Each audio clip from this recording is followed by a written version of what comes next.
This can be said to be the darkest moment in Russian history. At the end of the 16th century on the European continent, the Polish-Lithuanian Commonwealth and Tsarist Russia were in a situation of one winning and one losing. However, after the death of Tsar Feofor, the Rurik dynasty ended, and the Russian nobles fought endlessly for power. Due to the internal strife in Russia, the Polish-Lithuanian Commonwealth decided to personally select a Tsar to help Russia quell the internal unrest. They supported false Dmitry to become the Tsar and sent a Polish army to escort him back to seize power. False Dmitry indeed possessed all the qualities of a puppet. After ascending the throne, he actively ceded territory to Poland and ruled Russia with the help of the Polish army. Even the Russian nobles who initially supported him began to oppose false Dmitry's rule. A year later, the Russian people could no longer tolerate his rule and immediately executed false Dmitry. They burned him to ashes and stuffed his ashes into a cannon barrel, firing it towards Poland. This action thoroughly enraged Polish King Sigismund, and the story unfolds from here. Andrei was originally a serf's child. Due to the Polish invasion, his entire family was brutally killed, and he was sold into slavery, becoming a barge hauler on the Volga River. Every day, he pulled boats for the noble lords. Years later, Andrei grew up. Apart from being whipped daily, he constantly thought of his childhood sweetheart. This woman was on the same boat. She was Princess Kseniya of the Rurik dynasty. After the Polish invasion, she became a trophy for the Polish nobles. Out of longing for his childhood sweetheart, one evening, Andrei broke free from his shackles and secretly boarded the ship just to see Kseniya. The grown-up Andrei was not recognized by Kseniya. His peeping was mistaken for theft, leading to punishment by the nobles. Andrei silently endured all the punishment, biting on a token given to him by the princess in his childhood, a symbol of the Tsar. With the help of the Tatar Kostya, Andrei was bought by the Spanish mercenary Korbolev, thus bidding farewell to his life as a barge hauler.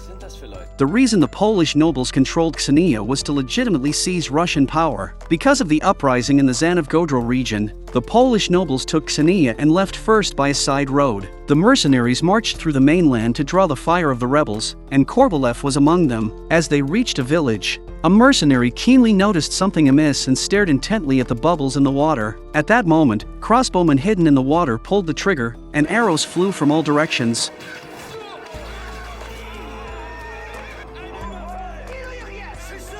The carriage was hooked and immobilized. Many people didn't even see the enemy clearly before losing their lives.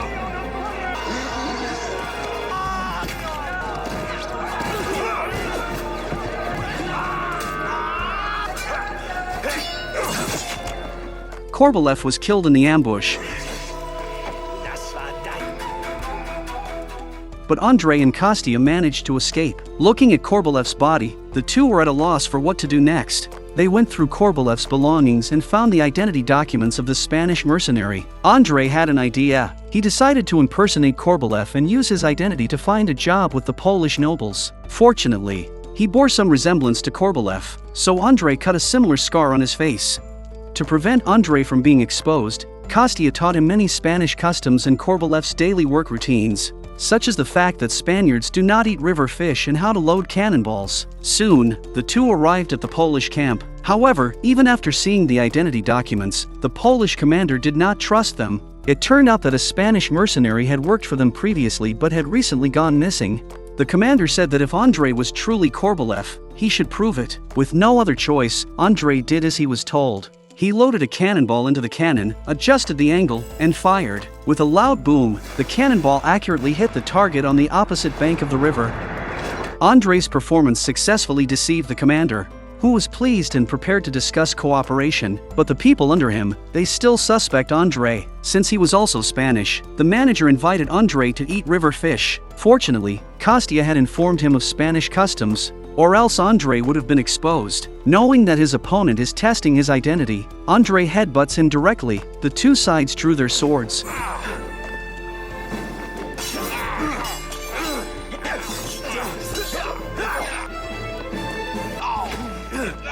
But unfortunately he was no match for Andrei and was knocked to the ground after a few rounds. Seeing this, the Polish commander no longer doubted Andrei's identity and appointed him as the artillery commander. Preparing a grand welcome ceremony, a local circus troupe was invited to participate, but these people were actually the same ones who had ambushed the mercenaries earlier. They disguised themselves as a circus troupe to infiltrate and plan to assassinate Kseniya. believing she had betrayed Russia. Their weapons were hidden in the bear's costume. Andrei found an opportunity to be alone with Kseniya and showed her the token between them. He wants to take Kseniya away from here. However, Kseniya said that no one could save her, as if she had some unspeakable secret. Just as they were talking, the circus troupe set off fireworks in the square. Suddenly, the square was filled with thick smoke. Taking advantage of the smoke, a member of the circus troupe attempted to assassinate Kseniya. Fortunately, a guard reacted quickly and took a bullet for the princess. The square instantly descended into chaos. Andrei stood by Kseniya's side, taking down one assassin after another. In retaliation, the Polish commander led the Polish winged hussars in full force and headed straight for the city of Czarina Godunova. Seeing the swiftly approaching Polish winged hussars, the villagers outside the city could only flee into the city.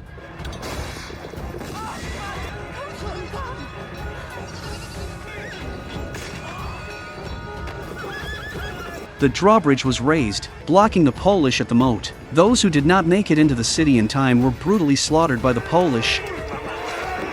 Andrei could not bear to watch, but he was powerless to stop it. A young Russian girl became a war trophy, but Kostya rescued her because he had fallen in love with her at first sight. The girl also liked the Tatar boy. Just then, a woman's loud cry for help came from the next room.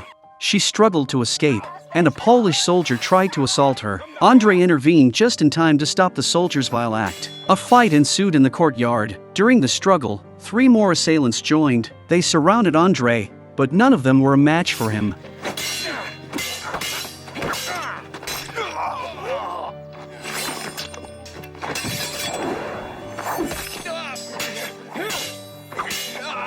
The Polish commander watched with interest and learned that Andrei had intervened because the girl was too young. Suspecting that Andrei was not a genuine Spaniard, the commander personally captured him.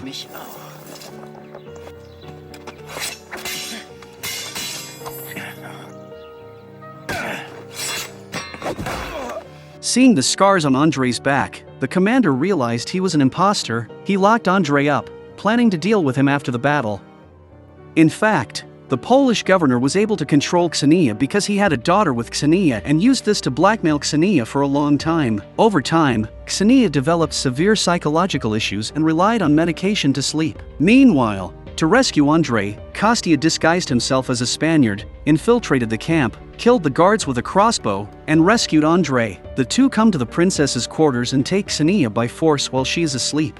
With the help of the girl, they entered the city of Czarina Godunova through a secret passage. A fierce battle ensued, marking the darkest moment for Russia since the Mongol conquest and sealing the eternal enmity between Russia and Poland. In order to force the people in the city to hand over Kseniya, the Polish commander brought his soldiers and fired at the city walls with huge cannons. A cannonball struck the wall, shaking the entire city. The Polish commander threatened to raze the city to the ground if Kseniya was not handed over. Upon learning that the princess was in the city, the people reacted with excitement. Some remembered her fondly and were happy to see her safe. Others, more selfish, demanded that Kseniya be handed over to avoid further trouble. Andrei expressed his thoughts, saying that if they handed over the princess today, what would they do when the Polish returned tomorrow? Handing over the princess was not a long-term solution. Without a czar, the villagers had no protection. His opinion was adopted by the Duke, who decided to resist the Polish. When there was no response from the city, the Polish commander ordered the attack. They had a huge cannon, and the villagers in the city had almost no chance of winning, so they could only pin their hopes on a leather cannon. They planned to strike first, loading a red-hot iron ball into the cannon and firing it. However, the cannon did not respond for a long time. Suddenly, the cannon barrel emitted a deafening roar. The cannonball was fired, accurately hitting the Polish ammunition depot. The gunpowder was ignited by the red-hot iron ball, causing a massive explosion that destroyed everything around it.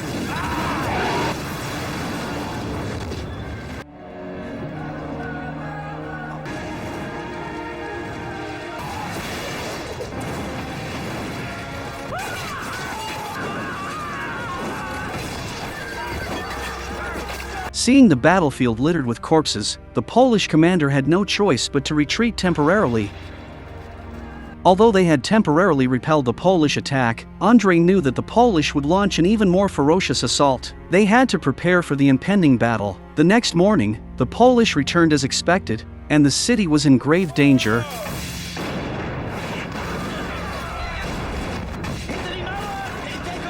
Under the Polish bombardment, the city walls crumbled, and the houses inside the city were destroyed.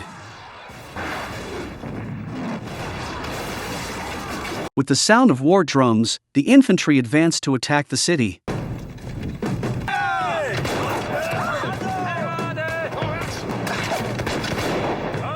Under their covering fire, the main assault force moved forward. Both sides engaged in fierce combat, and the city defenders fought back tenaciously. The Polish crossed the moat and set up siege ladders.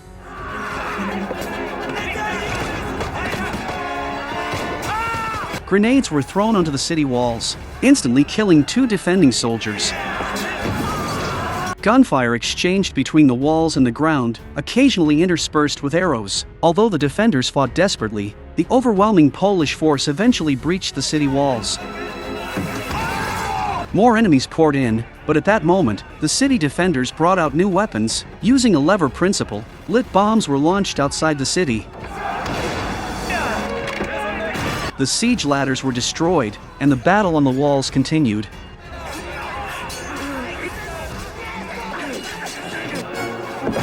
The scene was chaotic, but as the earthen bombs continued to be launched, the Polish attack was halted. Leaving a field of corpses, the Polish were forced to retreat temporarily.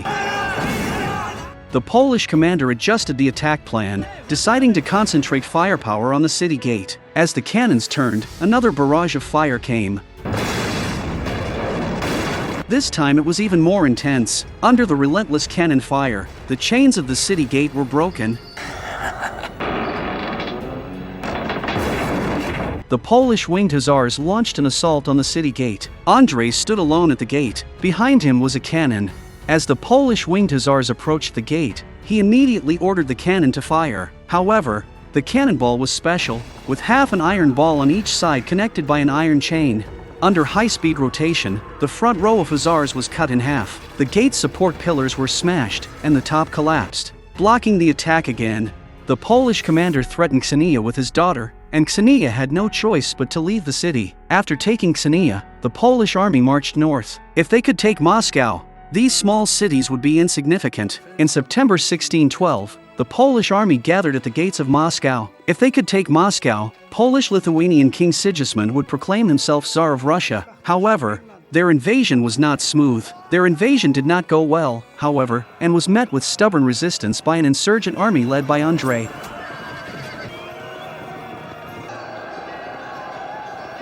The battle lasted for 3 days, and finally, the Polish were defeated, and the commander was captured alive. Because Kseniya had been with him, she was implicated and publicly tried. The Russian nobles elected Andrei as the Tsar of Russia. To save Kseniya, Andrei admitted his serf status and was willing to give up the throne, challenging the Polish commander to a duel.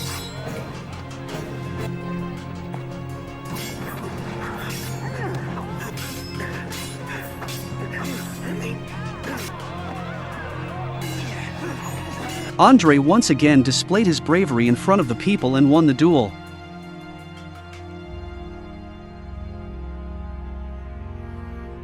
At Andrei's request, the Duke spared Kseniya's life, but she was exiled to a monastery to live out her days. Thus, the story ends.